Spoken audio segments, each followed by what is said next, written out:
Welcome to the latest edition of Hematology Updates, covering breakthroughs in the past 2 weeks, brought to you by Lucid Quest.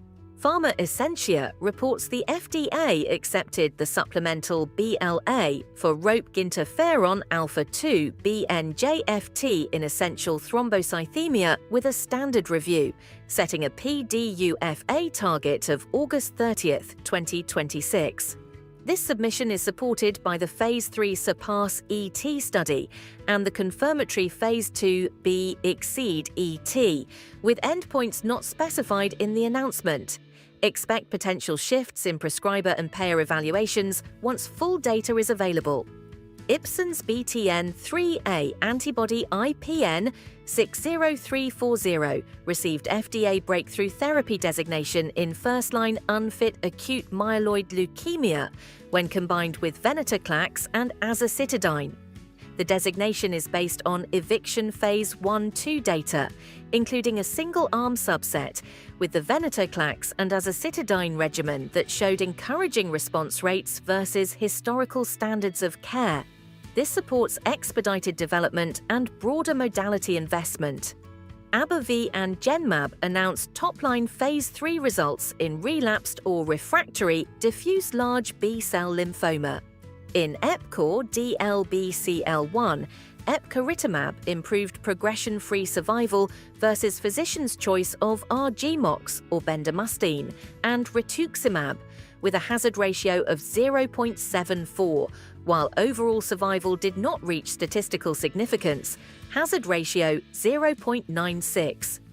The trial enrolled 483 transplant-ineligible patients and reported a safety profile consistent with prior experience. These results may shape treatment decisions after full data disclosure. Cadrenal highlighted VLX-1005, a selective 12-lipoxygenase inhibitor for heparin-induced thrombocytopenia. Emerging Phase 2 data in suspected HIT suggest reduced thrombotic complications, with details not yet specified. The program holds orphan drug designation and fast track, and FDA engagement is planned regarding a potential Phase 3. The FDA issued draft guidance proposing minimal residual disease negativity after complete response and complete response or stringent complete response as surrogate endpoints for accelerated approval in multiple myeloma. The draft emphasizes validated MRD assays, confirmatory trials, and a preference for randomized designs, while allowing single-arm approaches in defined situations. This may influence study design, clinical practice interpretation, and payer discussions. Genmab reported 2025 DARZALEX net sales of $14.351 billion, as disclosed by Johnson & Johnson, with $8.266 billion from the United States and $6.085 billion from the rest of world. Royalty revenues to Genmab are governed by the global license.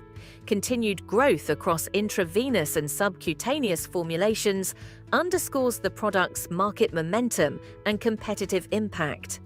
Opna Bio announced orphan drug designation for Zavabresib, also known as OPN 2853 in myelofibrosis. This BET inhibitor has been tested with ruxolitinib in the Phase 1 PROMISE study, where data presented at ASH 2025 showed at least 50% spleen length reduction in 16 of 26 evaluable patients. The designation provides development incentives and potential exclusivity upon approval. Takeda introduced GammaGuard Liquid ERC in the United States, a ready-to-use 10% immune globulin with low IgA content of no more than 2 micrograms per milliliter. It is indicated for primary immunodeficiency in patients 2 years of age and older, can be administered intravenously or subcutaneously, and allows room temperature storage for up to 24 months. The label includes thrombosis and renal warnings consistent with the IG class, and the product shares a manufacturing platform with Takeda's immunoglobulin portfolio. Stay ahead in hematology research. Like, share and subscribe for our updates. Visit lqventures.com or email us at info@lqventures.com